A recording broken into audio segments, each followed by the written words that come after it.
Hey guys, welcome back to FM8tutorials.com. This is part 3 of the funk step feature we've been doing this month, and in this tutorial I'm going to show you how to make those arpeggiator sounds and also how we've kind of used or layered up 2 arpeggiators in quite a creative way just to make a kind of thicker, warmer and sort of more evolving sound.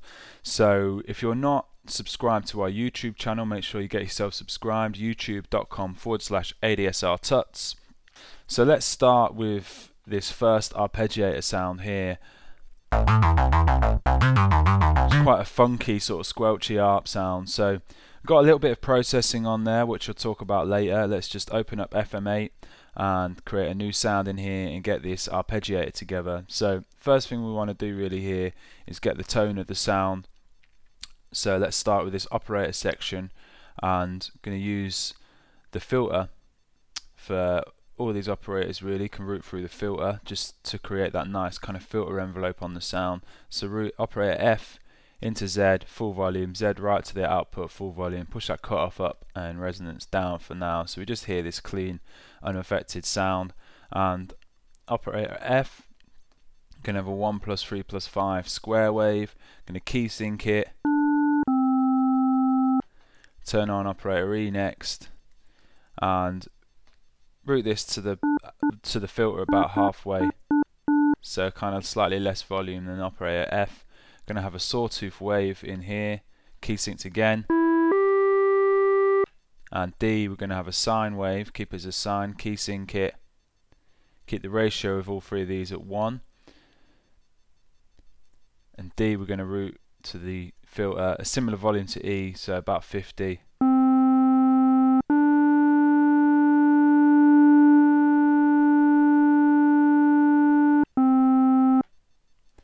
And final operator we're going to be using is operator C. Take the ratio of this up to 2. I'm going to have a 6th 4-man waveform, and those 4-man waveforms are really good for just feeding into other operators and getting that kind of frequency modulation going on, which is great for roughing up the sound of the other operators. So turn operator C on, and let's route it to the filter at about 24. You can just hear it quite subtly there, but let's, with that kind of tone set up, let's do some kind of routing in this FM matrix here. So let's feed C into D at 12, let's feed it into E at 23,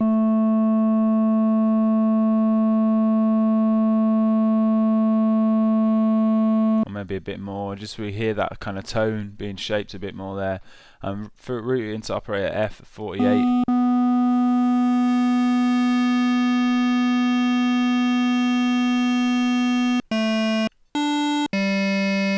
And let's route E into F here as well at 28.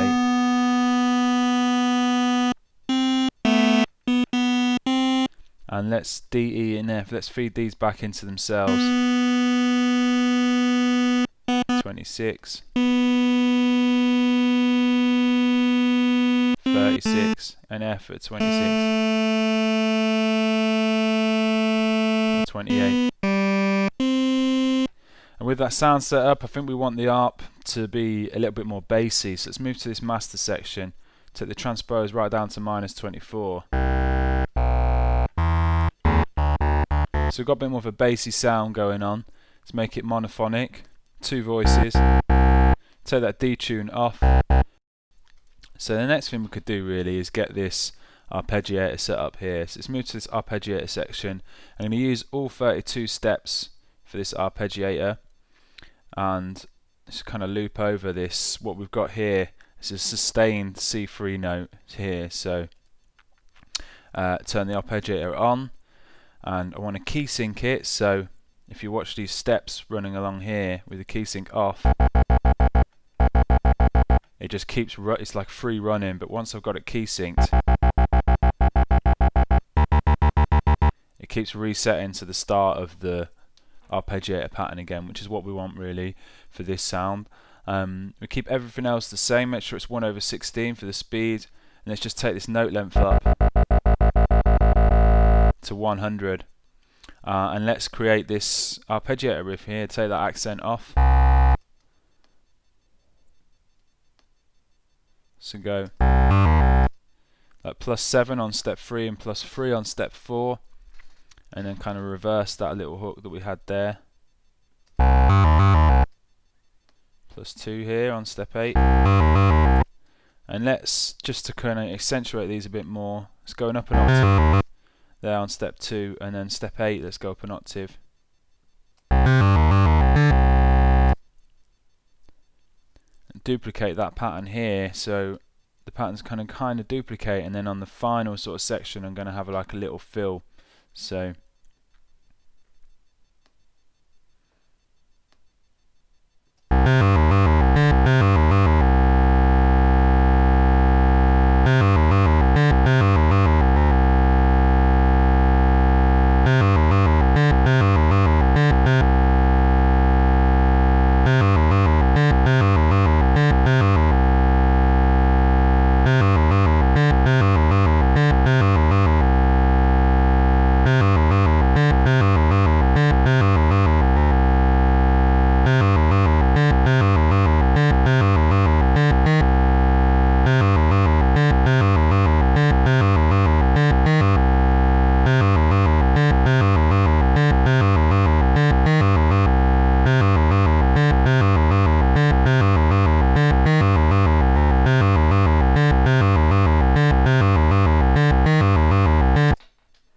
So we've got basically steps 1 to 8, we've got this duplicated 3 times, and then on this final section here we've got like a little slight variation on the hook, giving us a nice kind of fill with the arpeggiator. So let's move to the filter section next and just set up a low pass filter just to give the sound a little bit more of a sort of plucky kind of feel. So let's take this cutoff down to 17 here and increase the resonance to 25.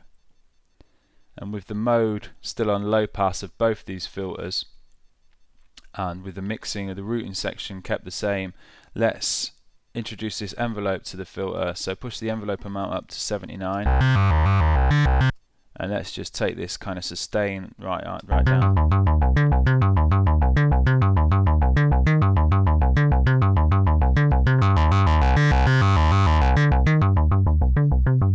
Which gives us quite a nice sort of warm, almost like plucky sort of feel to the sound. And one thing we can do here now, actually, if we go back to this master section, we can have a bit of portamento on these sounds, so the notes kind of glide a little bit more, which I noticed was a bit of a feature of some of those kind of funk step synth sounds. So turn the portamento on, turn the auto off, but take the time down to about 11, it's a bit more subtle.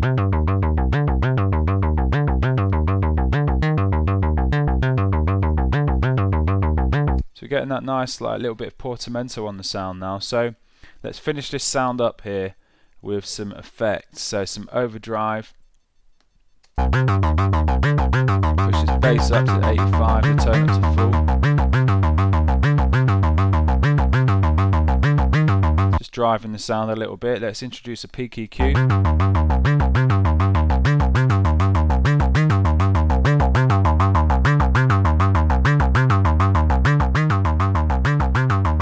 Chorus delay to thicken things up a bit. Sync it. Push that diffusion up to about 72. Maybe take some low cut out of the chorus. Push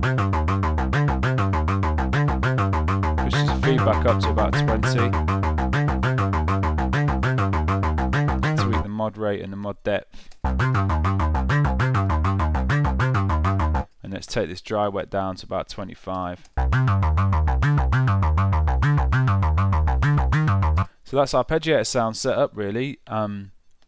So the kind of processing I've got on here, because it's quite bassy, if you're using this as a bass riff, got this FabFilter Pro Q set up here. I'm using the cut low sides preset to just take any low end out of the sides with this mid side channel mode set up.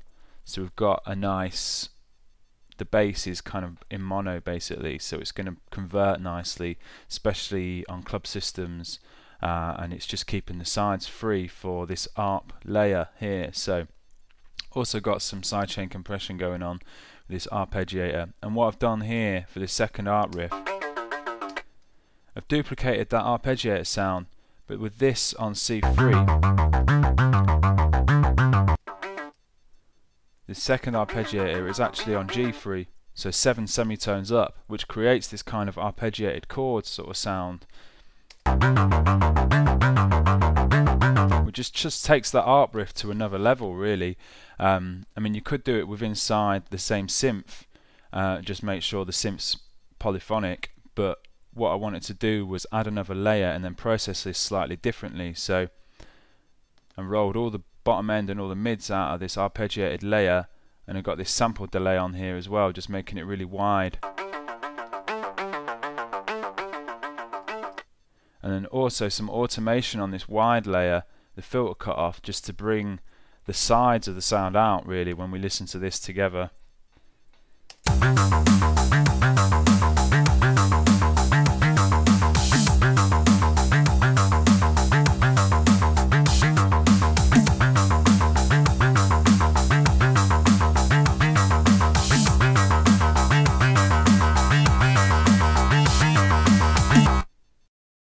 Okay, so that's the sound done there. I hope you enjoyed this tutorial. I hope you found it useful. Any questions, please get in touch. Any feedback about what we're doing with these tutorials, or any stuff you'd like to see going forward, then please let us know, and make sure you go and check out FM8tutorials.com if you've not checked it out already, for tons more tutorials making various different sounds using FM8.